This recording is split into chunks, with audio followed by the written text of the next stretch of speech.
Ovo je spas biljkama u najvećim vrućinama.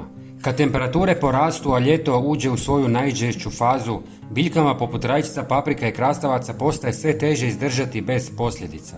Tlo se pretvara u prašinu, vlaga brzo ispari, a iako ih redovito zalijevate, primijetit ćete da postaju sve slabije, listovi gube boju, a cvjetanje gotovo staje. U takvim trenucima treba im pažljivo odabrana podrška, lagana, ali moćna prihrana koja će ih osnažiti bez da ih dodatno iscrpi.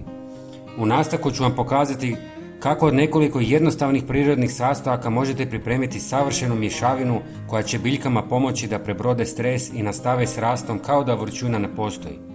Tajna je u balansu hranjivih i zaštitnih tvari koji će ući ravno kroz korijen. Prijatelji, napišite nam u komentarima koje povrće vi najviše uzgajate. Hvala vam. Za početak, u 200 ml vode dodajte punu žlicu drvenog pepela. On je vrijedan izvor kalija koji potiče cvjetanje, kalcija koji jača biljne stanice i sprječava trulež plodova, te fosfora koji potpomaže razvoj korijena i opće zdravlje biljke.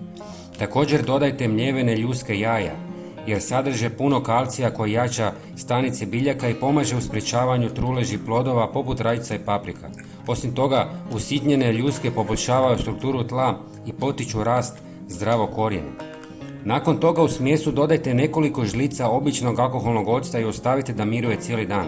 U dodiru s pepelom i usitnjenim ljuskama jaja blaga kiselina iz octa pokreće prirodnu kemijsku reakciju.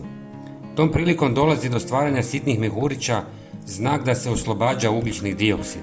Ova promjena nije samo vizualna. Kalcij iz pepela prelazi u oblik koji se otapa u vodi, pa ga biljke kasnije mogu lakše usvojiti kroz korijen.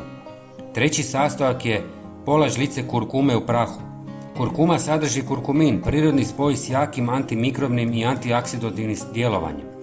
Ona djeluje poput zaštitnog štita, smanjuje rizik od gljivičnih oboljenja, jača otpornost biljke i drži štetnike podalje. Dobro promiješajte sve sastojke i ostavite smjesu da odstoji nekoliko sati. Nakon toga procijedite i razredite s još 2 litre vode.